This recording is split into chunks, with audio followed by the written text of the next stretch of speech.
Bienvenidos. El tema que vamos a tratar hoy son los temas escolásticos. Los temas escolásticos, la escolástica. ¿Qué quiere decir? Bueno, la escolástica quiere decir o definir a una persona que enseña o que aprende en una escuela. Estos temas contienen una corriente filosófica medieval y también teológica, que gracias a esta corriente se llevó a utilizar una gran parte de la filosofía grecolatina. La filosofía grecolatina está relevado o relacionado con los antiguos griegos, para así dar a entender el significado religioso del cristianismo. Los temas más estudiados por los escolásticos fueron la trascendencia de la vida. La trascendencia de la vida es una necesidad para el ser humano y está vinculado a aquello que está más allá del mundo natural. La fe y la razón. La fe y la razón son dos formas de convicción. Es una filosofía cristiana, considerando un esfuerzo netamente racional. Esto llevó a que los escolásticos quisieran profundizar más este tema. La metafísica aristotélica. Esta se fijó en lo que es la primera filosofía. También es como una ciencia con sus primeros principios y causas de lo existente. Esta es una obra más estudiada de Aristóteles. La metafísica y la teología. La metafísica es lo que está más allá de las causas físicas.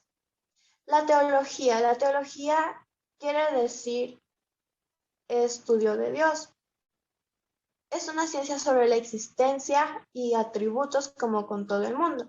Esto es uno de los estudios más elevados.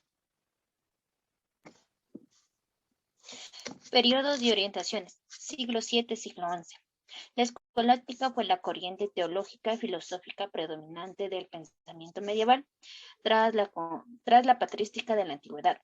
Aristóteles fue reconocido como uno de los filósofos pensadores griegos más importantes de la historia.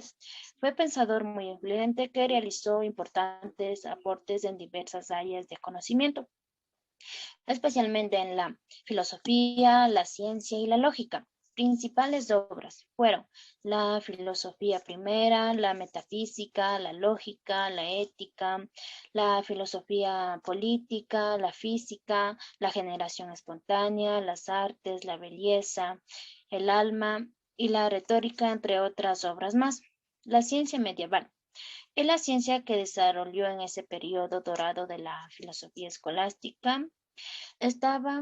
Daba énfasis con la lógica y abogaba con el empirismo.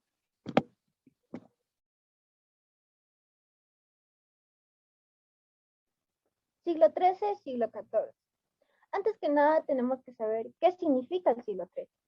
El siglo XIII significa el inicio del apogeo de la escolástica. Las escuelas más importantes eran dos órdenes religiosas y una interpretación de Aristóteles. Las dos escuelas religiosas son escuela franciscana y escuela dominica. Escuela franciscana, representada por Buenaventura, 1221-1274. Se desarrolló bajo el influjo del agustinismo y Anselmo de Canterbury.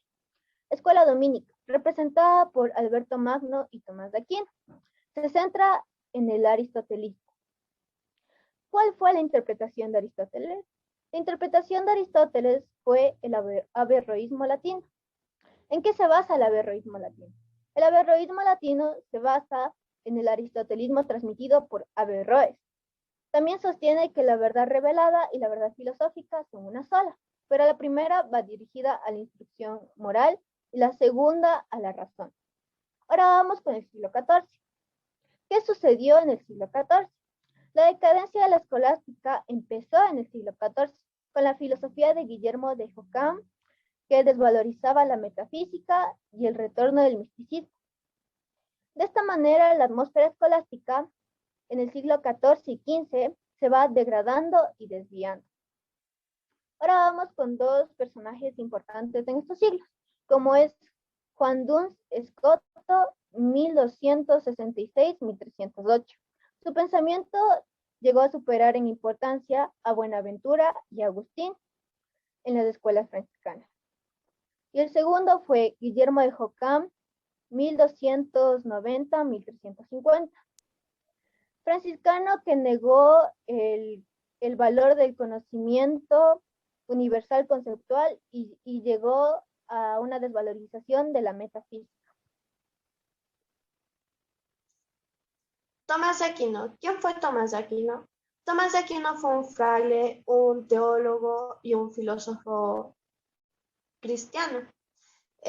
Permaneció también a la orden de predicadores y fue considerado como el primer representante de la enseñanza escolástica y también participó en las mayores figuras sobre la teología sistemática.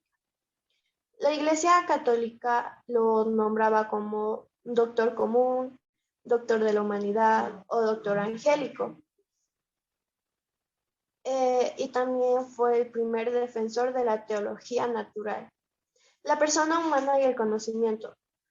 Tomás consideró que lo primero que conoce el humano es el mundo que lo rodea y en el que pertenece, pero también el humano contiene una gran voluntad, Dios del mundo. A pesar de ser un aristotélico, Tomás no se quedaba con la idea de Dios, motor coeterno del mundo increado. Para Tomás, toda criatura era contingente, ya que en ella se podía ver la esencia de la existencia, pero hubo una consecuencia, la cual es que a esta conclusión también se la trataba la naturaleza como un objeto de conocimiento.